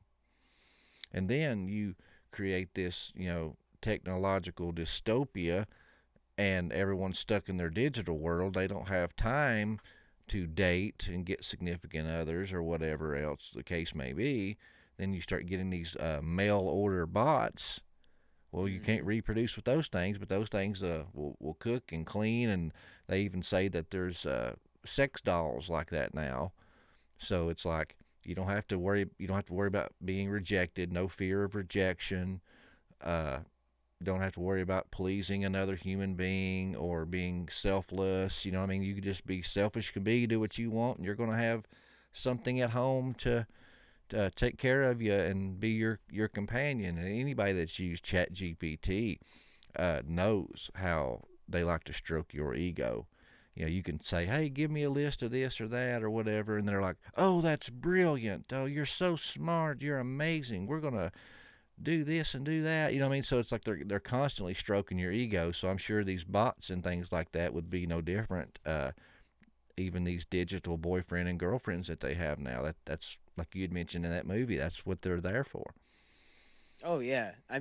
If the first step to psychological subversion or mind control is flattery, right? That's the first thing you do. You start flattering to kind of break down the defenses so they can be more susceptible to the messaging. And what we're talking about is 1984. George Orwell, he literally outlined a totalitarian dystopia where nobody had sexual instincts. Nobody had any sexual instincts. And not only that, but they used the lack of the sexual instincts to harness kind of the elimination of intimacy and generate it towards this kind of repurposed desire, like the intoxication of the power of like telling on somebody, right, for thinking a certain way or things like that. Like people love telling you to put on a mask. They enjoyed that. So you could extrapolate, and that's kind of where we're, that's what they want. Asexual people that are easily they just use their emotions to sway them every which way. It's genius. Mm-hmm. And we had touched on it earlier, but we're here now. Going down our list. We had mentioned earlier the Chud the Builder, how he could be a plant or a tool used to take away Second Amendment rights and label everything hate speech kind of thing. Not condoning what this guy is doing or saying, but there's usually an agenda behind things. I brought this up that you had sent me. They're already laying out policy, moving this way. This is from Disclosure TV. It says, just in U.S. Department of Justice announces a 15-city nationwide anti-Semitism awareness and action tour to increase reporting of anti-Semitism, strengthen collaboration between local and federal law enforcements and Jewish communities, and foster broad interfaith opposition to anti-Semitism. So they're already putting out policies and doing tours, bringing awareness to this epidemic. We're deeper in it. We're so much deeper in this than you think. It's kind of freaky. So we accepted the Noahide laws all the way back in the 90s under George H.W. Bush. So that was the first step. That was recognized on my birthday in the 90s, March 26th, some year. So as of May today, 37 U.S. states have adopted the IHRA, International Holocaust Remembrance Alliance, definition of anti-Semitism. So I'll go ahead and look that up real quick just that way I could give people the definition, which includes criticism of Israel. It includes blood libel, which would include the New Testament if you say that Jews killed Jesus, things like that. So all these things would be, illegal. Holocaust denial, scapegoating, and conspiracy, so accusing Jewish people of plotting against humanity or Israel. And double standards, applying double standards by requiring behavior of Israel that is not expected of any other democratic nation. But they get double standards, right? Isn't that kind of weird? They don't have to register under FARA. They don't have to register under FARA. They get to take all of our... Anyway, so there's a lot of weird things here where it seems that they're kind of doing this. I look at it as a humiliation ritual, a demoralization campaign, pretty much showing you like, look, we got you, and that's it. And we're going to tell you that all these things that are illegal for you to say, we're going to show you actually they're true at the same time. So you can't say it, but we'll tell you it. Isn't that kind of crazy? Mm-hmm. Yeah. That's the state of affairs we're in today. And so anyway, just to keep going, sorry, but this executive order 13899 is cited in this new executive order that we're talking about. 13899 is being reenacted in this executive order. 13899 comes from December 2019. It's a directive to combat anti-Semitism by instructing federal agencies to consider the IHRA definition. In other words, federal agencies, police forces, are going to be reinstating this definition. That's all I wanted to point out. Now we can look at the one that they, And I brought that up because you had sent it to me. If you want, I'll read it so people kind of know what we're talking about here. I'm the reader, if you guys don't know. You can come to my channel every Sunday. I will read you to sleep at 8 p.m. Eastern Standard. I'll be there. But yeah, you'd sent me that executive order 13899 combating anti-Semitism. The date was December the 11th, 2019. So the groundwork has been laid long before. But it says, by the authority vested in me as president by the Constitution and the laws of the United States of America, it is hereby ordered as follows. Section 1, policy. My administration is committed to combating the rise of anti-Semitism and anti-Semitic incidents in the United States and around the world. Anti-Semitic incidents have increased since 2013, and students in particular continue to face the anti-Semitic harassment in schools and on university and college campuses. Section 6 of the Civil Rights Act of 1964, Title 642 U.S.C. 2000D, prohibits discrimination on the basis of race, color, and national origin. So basically it's just citing other previously made laws and actions, but that was his little statement at the beginning, and then all this other stuff is just citing other previous codes and or executive orders. Well, on my show, I've covered ad nauseum the Canary Mission. I've covered the Canary Mission and Project Esther.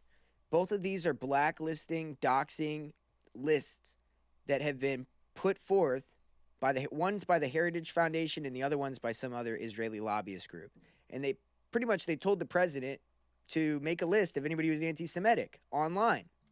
At the same time, you have people like Fuentes building up anti-Semitism online. Like I said earlier, he's a honeypot. So that way they could build these lists. It's a new cool thing to do to hate Israel now, you know? Yes, and the reason why is because at that same time they had these blacklisting, doxing initiatives going out. So anybody who's willing to criticize Israel is now on a list, okay, period. And anybody who hasn't thus far isn't on the list that's going to get nabbed up right away, right? But it is, they're still being watched. And so it says here, it shall be the policy of the United States to combat anti-Semitism vigorously, using all available and appropriate tools to prosecute, remove, and otherwise hold to account the perpetrators. So in other words, we're going to use flock cameras, Palantir, watch your social media, so this is full-on surveillance and control based on free speech. So we're in another world right now when it comes to free America. This is new territory. And this task force coming out when you look back at all the executive orders and everything else and add it in, this task force is a little worrisome to me after normalizing ICE being in the streets. Yeah. Shooting and American citizens. Sorry, but yeah. Oh yeah, 100%. And what's crazy is just in this week's show alone, there's so many little things alluding to that and showing you the progression of it, and then it leads into our next item that you had sent me, and I had made another AI image for, but the San Diego shooting.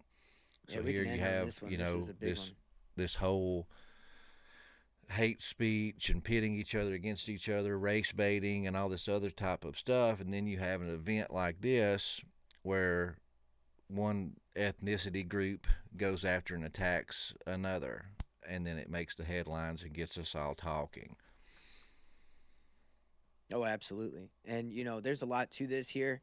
I cover the accelerationist movement pretty often on my show. These people in their manifesto called themselves accelerationists, which I think is really interesting because they're outwardly saying what I've been theorizing, which just lays credence to this idea that this far-right Nazi-esque satanic movement, like the Order of the Nine Angles, the 764 cult, these cults that are radicalizing young kids to go shoot up schools, right? You may have heard of some of these online forums. Well, there's literal cults that are ran by like FBI and intelligence that are accelerating this process, in my opinion. And it's all being done for this dark enlightenment or for this AI government. And yeah, here's a case in point. You have they're literally called transsexual white supremacists. That's like the biggest oxymoron I've ever heard in my life. That's what I was about to say, oxymoron on anybody. Exactly. Are you crazy? Or just plain stupid? And that's where we're at today, where they're radicalizing mainly leftist, transsexual, whatever, because traditionally this has been kind of geared towards them. They're the ones taking hormone replacement pills. They're the ones online getting radicalized to do crazy stuff. But they need to work in that far-right anti-Semitic angle, so then they just add that on with the Nazi sun that they had on, and, they said they want to kill all Jews or something, I guess. But it's insane because they went to a mosque. So it's like none of these make, again, to what he said earlier, false flags and psyops just aren't good anymore. They're too obvious. Yeah. and especially when you can follow the trend of, them laying out that executive order from Trump back in 2019, and then all these things kind of escalating, pointing the magnifying glass to Israel, and everybody's like, oh, look over here, look at all this they're doing, and kind of turning up the heat on the oven a little bit, getting everybody to a boiling point, and then they push out this, like Nick Fuentes and some of these other guys, they pay them to turn up the rhetoric, and like this Chud the Builder or whatever his name is. Chud. And and then these events happen, these shootings and these fights and just all this stuff to divide and conquer, man. I mean, that's exactly what it is. We are all of one race, the human race. We're all children of God. They want us fighting amongst ourselves, so we're not united. It's like that old meme. I've seen it many times.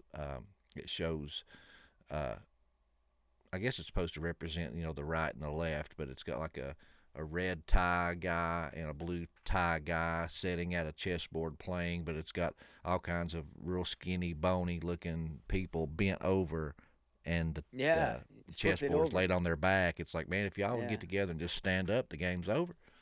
Yeah.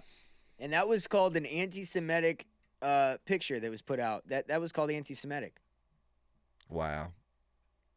You're telling on yourself when you say that. You know that, right? Like, they do understand that they're telling. Nobody called them Jews, and you're sitting here saying that's an anti-Semitic post. You just told on yourself. Like, I don't know. It almost seems like they want people to be anti-Semitic. And again, they do. That's the point of these doxing lists. That's the point of these influencers. And by the way, we were just talking about this a minute ago. These kids said that they were being rejected by women so much, like mental health struggles and being rejected by women were major complaints that they cited. So again, this incel, asexual women, incel men being generated and radicalized online to go and do crazy things. One more thing, kind of a trend for this show today. Kane Clark, and the other guy's name was Caleb. If you change around the letter a little bit, that's Abel, right, with a C. Just a little, just saying. Cain and Abel with a C. I don't know, just saying. It's kind of weird if you think about it. But anyway, yep. Oh, yeah. These guys, I don't think it'll end here. And you had sent me some stuff, and apparently there is, they live streamed this, or at least recorded it. And they did. They live streamed it. Black hole sun imagery, and that's like Nazi imagery. Is that correct? Yes, and thank you. Remember the Chaos Star, and I said pin that for later? Yeah. 8-pointed arrow. Hold on one second. I can send you this picture on your text, and you can put it right back up on the computer, right? Yeah.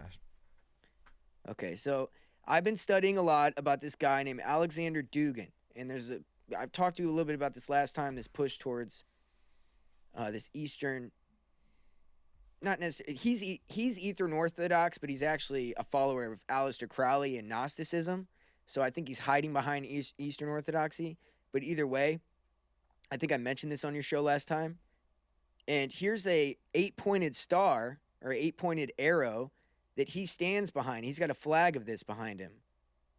Here, I got another one, actually. It's a little bit better.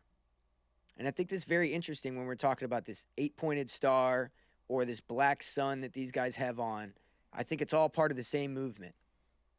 And he thinks modernity and democracy and everything that we deal with today needs to be accelerated towards its inevitable conclusion, just like the accelerationists believe. So I think it's a satanic movement this guy's involved in. So let me see here. I'll put the spotlight on you while I'm turning buttons back here. Pay no attention to the man behind the curtain. Yeah, Steve Bannon cites Alexander Dugin a lot. So does Tucker Carlson. Candace Owens follows him. There's a lot of people who follow this guy, and I'm telling you, it's the white hats to this movement is what it is. Okay, so there's that symbol that you had sent me. Yes. And so that's so he's got one where he's standing with it behind him on a flag, or that one It's just similar to this black sun or this arrows coming out of one central point, which reminds me of kind of like this mystery school. We have 1,000 initiatory mystery cults, but really there's one source of Luciferian doctrine in the center. Very similar to this. And I think that's kind of the perennial philosophy movement. That's what they're saying with this.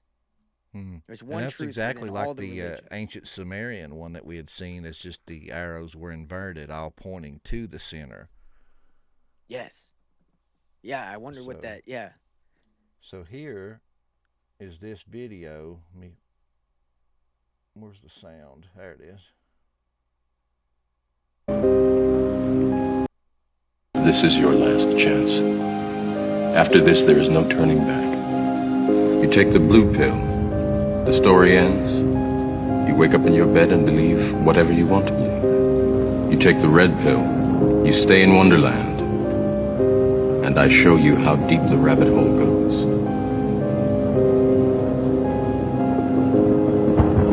This is their actual video. Remember, all I'm offering is the truth, nothing more.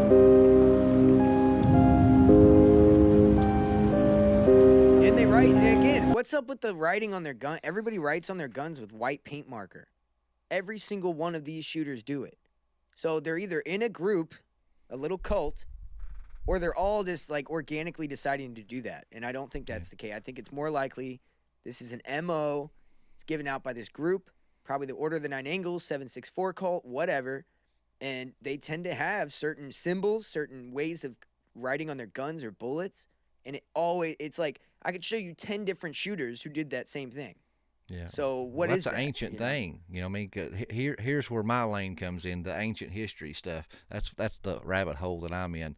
But like the ancient Scythians and stuff, where I've been researching this book, they were big into the runes, and like Tyr, for instance, the Norse god Tyr, the god of war. There's all kinds of writings about the runes, and I think his was like an upward arrow rune. I think or the Sig. It looks like the SS lightning bolt, but they would take these runes and they would carve it on their weapons. They were commanded to.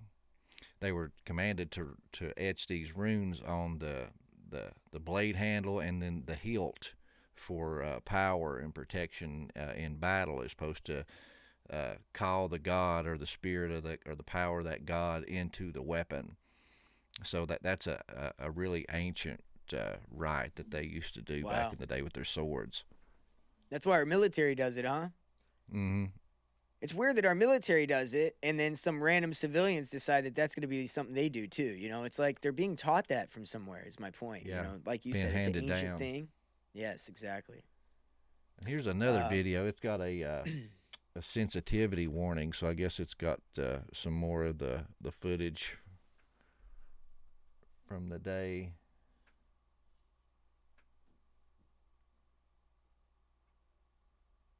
I guess this one doesn't have any sounds, but it's them entering in, and they're firing.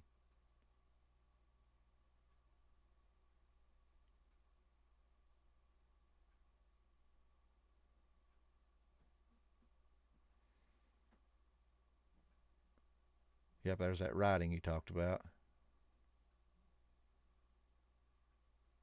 They've definitely been training. They found 30 guns at their residence between the two residences. And didn't even the mother, like, call the school and warn them and say, you know, my son's been unwell and there's missing guns and all this other kind of stuff, and they just ignored her? I think I did see something about that. I wouldn't be surprised if they were, you know, if they had a little FBI building they were visiting sometimes, just like the Butler Hill shooter. Yeah. That's just crazy, man. Crazy times Oh, here we we're go. living in. Yeah, just to end this off, or just to end this particular segment here, New York Post, they mentioned being an accelerationist in the New York Post. They got the Black Sun, which is associated with the Nazi SS Heinrich Himmler. And then the opinions are a nonsensical collection of anti-Trump, anti-liberal, anti-Semitic, homophobic and misogynistic bile, they say. And so, but where does it say that they call themselves an accelerationist? So yeah, I here's this clicked that picture of link them. there, but there's There the you go. SIG. I just mentioned it. Yep, there it is. How yeah, crazy yeah. is that? On the gas can, yes, it's the SS. So, and then as you go down, you got the black sun on their shirts. And where is this accelerationist where they said this? Because I know it was in this. Here we Pardon me. Do you know about the New Zealand mosque shooter where they live streamed a shooting at the New Zealand mosque as well? This was supposed to be a rendition of that.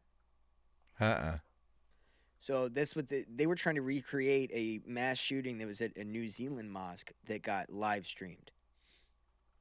I found it right here.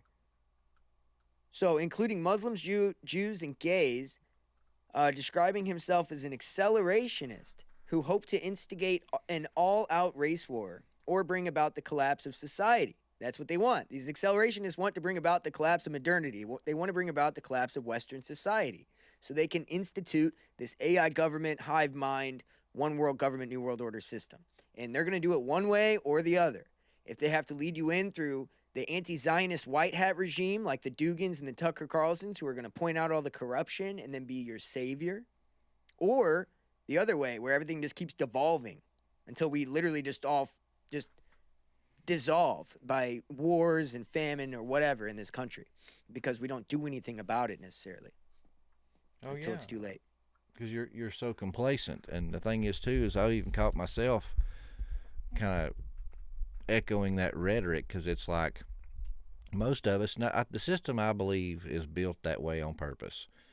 People can't, and I used to half jokingly say back, before I was, more enlightened than I am now, but when I was watching the news all the time, I'd see, and I was a hardcore conservative, you know what I mean? I was the red tie, and till I realized, they're just birds of the same, or wings of the same bird. But I'd see all those, liberals protesting, and doing all that stuff, and people with the blue painted hair and military boots, and said they're going to start a revolution. I was that guy sit back on the couch and being like, revolution? You keep talking about revolution, but it's like, man, you boys can't even start a lawnmower, much less a revolution. You know what I mean? So, yeah. That's a fact. And I was like, I don't have time to protest. My ass got to be at work in the morning. I got bills to pay. I got a 40-hour plus work week to get behind me. I don't have time to protest. And I used to joke and say, people, I'm not rich enough or have the extra time to be a liberal, because to be a liberal, you got to have more money than you know what to do with and throw it at all kinds of meaningless things, that make you feel better, I guess, for having your money. And the time to devote to protest and do all this stuff. It's like, no, dude, I got debt. I got bills to pay. I got kids to raise and a job to go to. I cannot afford to be a liberal, But seeing all that stuff, it's like, now it's like, no, there's a reason those bricks showed up at some of those, protests. There's reasons why feds infiltrated January 6th and was leading them right into the door. But anyways, I'm rambling, but you get my point. No, I mean, it serves a purpose. It deters us from doing it whenever it actually needs to be done. I don't see anybody doing anything right now. Flock cameras everywhere, data centers going up everywhere, food's going up. Just saw an article today. Food's going up, and maybe you'll notice economists are saying it's going to get worse. So they're already telling you, yeah, it's bad. And it's really bad, and it's going to get worse. They're not trying to make you feel better. And so here we are. They've deterred us for so long from going out and doing something about it that now we're in a real problem. And to your point, yeah, I mean, people don't have time. They don't have time to think about it. They're just trying to get along, get along. Mm-hmm. But, yeah, one more thing. Did you see the mask face? It's going to be a big one. People are going to be talking about it all week, so I figure we should hit it because it just came out like yesterday. I did want to throw this up, though, for the Orange Man bad people. Trump announced that basically he's thinking about running for prime minister for Israel once his presidential run is done. And I was like, as soon as I seen that, I'm like, man, some people's heads going to explode there. But 99%. and it kind of shows, I mean, the backing of some of the people's theories that, he's just a puppet for Netanyahu, that if you zoom back, underneath his sports coat is Yahoo's hand up his rear end, using him like a puppet. Now he's saying, I'll go be Israel's prime minister. And a lot of us Christians, Revelation, end times, the Antichrist. But when I seen that kind of blew my mind. I was like, yeah, that's definitely going to get Israel, people. In my opinion, I'm right now at 99% in Israel. I could run for prime minister. So maybe after I do this, I'll go to Israel, run for prime minister. I had a poll this morning. I'm 99%. So that's good. But so that's good. He's a wartime prime minister. That's good. Yeah, so that's good. You know that him and Netanyahu grew up together? Did not know that. Doesn't surprise me. A lot of people don't know this. Like, his dad was friends with Netanyahu's dad. So people think that he's controlled by Netanyahu. He's not controlled. Like, they're working together. This is the long game. And not only that, what he just did there was so intentional. That's man, I mean, I don't want to be crude, so I'm trying to think of another analogy, but I mean, literally smacking you in the face. I got a sound bite for that too. Don't be rude. Don't be rude. Yeah, I mean, I don't want to be. News. It's intentional. He knows that we know that he is too beholden to Israel, and what does he do? I think I'm going to go be prime minister for Israel. Doubles down. What does that do? That drives people into the arms of Tucker, Massey, all these people. Again, that's why they're the white hats, because Massey's going to run for president, and he's going to win. He's also funded by the same tech Zionist billionaires that we're worried about. So, sure, he's against Israel, but is he really? Because he's funded by the same people who owns all the tech. That's what people keep missing. They're so worried about Israel. Well, what about the technology for the technocratic state that's coming? They got you worried about Israel and distracted from that. Well, they own that. So even if you beat Israel outwardly, you're going to lose because they own the technocratic state. That's my point. So people miss that. Oh, yeah. And I got that pulled up there by request. You said this is going to be the new hot topic this week. Oh, yeah, dude. That's going to be the big one this week. Okay. So I'm sure Blair people have already seen White it. posted, and she says, holy shit, why is this man on Fox News wearing a literal CIA mask? Like so 10 context, people, what 10 is people this? in a row. So 10 people in a row had this on my timeline. I wish I wouldn't have picked that one to send you. Blair White of all people, that's hilarious. But yeah, there was all over my. So I know when the algorithm's trying to get me to see something, because literally you have 20 people in a row saying the same thing. That's how obvious propaganda comes on X. Point is, I was like, well, this is gonna be the big topic of the day, and yeah, there's CIA has skin masks. There's been videos on Instagram and other social media platforms that have shown people wearing the masks, taking it off, and showing how advanced they are and that you can't tell. Well, they seem to have had a little hiccup on this one, possibly intentionally. Don't you think it's funny that this happened right after they were talking about aliens hiding in plain sight? They live, man. Come on, dude. They're just trying to fuck with our heads, dude. This is a regular person wearing a mask to make you think he's an alien hiding in a mask suit. 3D chess bullshit is what I see this as. Now I got to watch this. Now I've not seen this.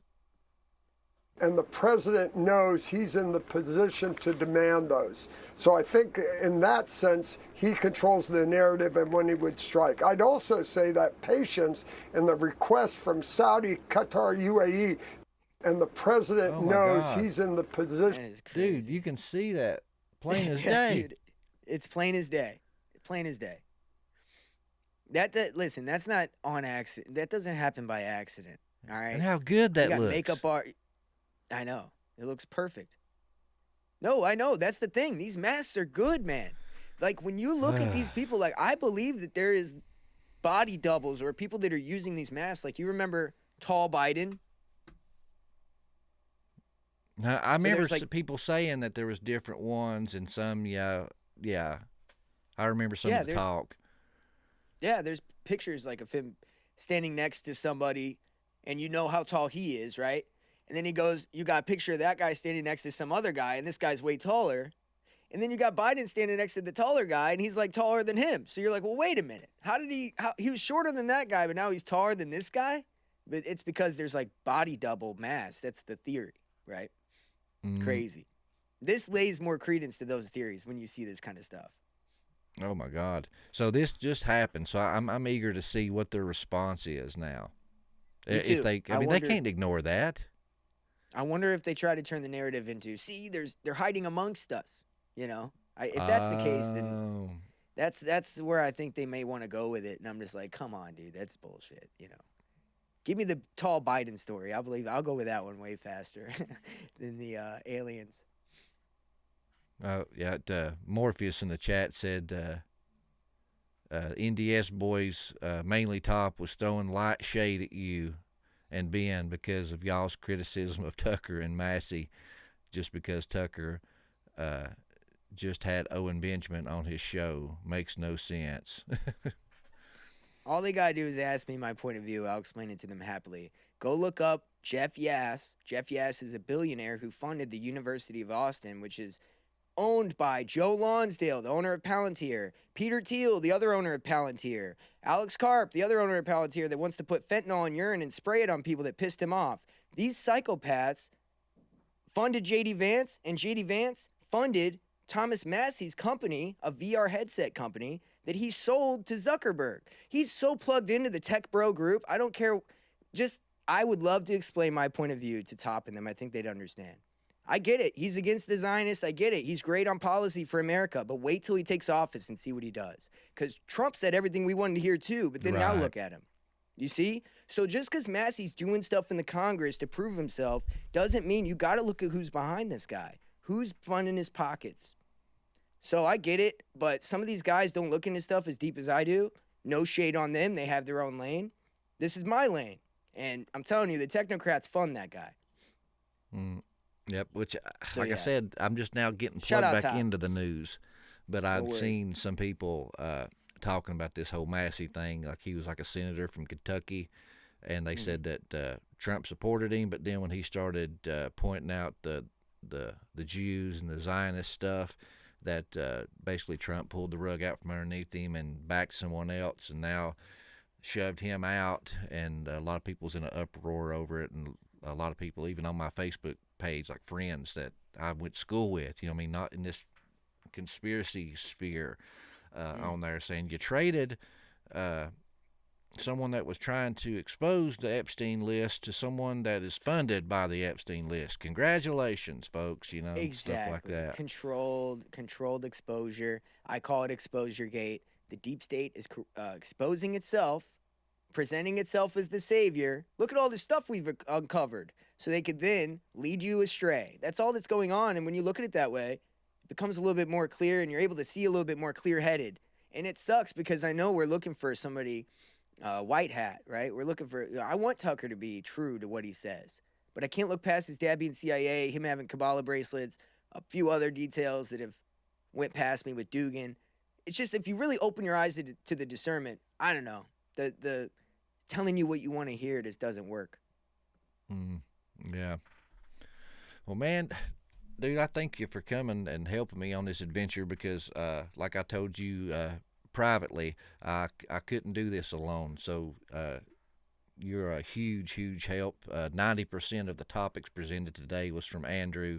So, brother, thank you so much for your research and helping me out on this adventure. And I will get better, I promise. I'm getting back into the news, and I will be able to contribute a little bit more to the news.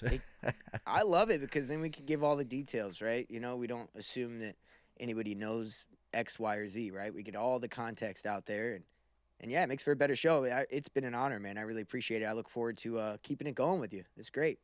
Oh, yeah, for sure, guys. And hey, if you enjoyed it, be sure to check us out. And for the first few broadcasts, I have live streamed this on both of my channels, but I'm eventually going to stop putting this show on Prometheus Lens podcast channel. So if you're enjoying this on the Prometheus Lens podcast channel, come on over to Prometheus Report and subscribe there, because in the future, this is going to be exclusively on that channel. So for the first couple shows, I'm going to be airing on both just to kind of grab people and pull them over and point them in the right direction. But that's where we're going to be full time. Probably within the next month or so, we'll make the full transition, give everybody time to find the directions and get onto the right boat.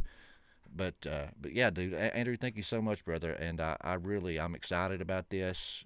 Me too. To dive into this and pick these things apart. And if the Lord blesses it, man, and we can, get into this and start doing, more shows, great. But for right now, we'll definitely start with one a week. We'll be here every Friday, 9 a.m., and dive through the headlines and what lies beneath, brother. So I appreciate you so very much, man.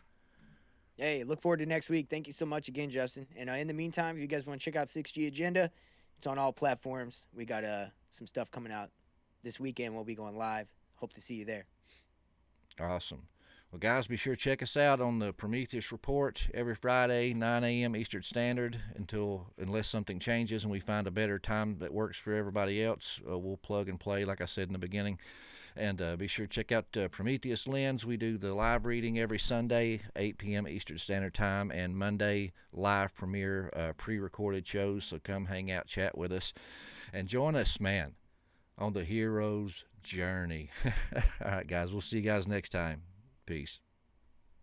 If the path avoids the cross, it's not the truth. So we steal the fire, not to burn.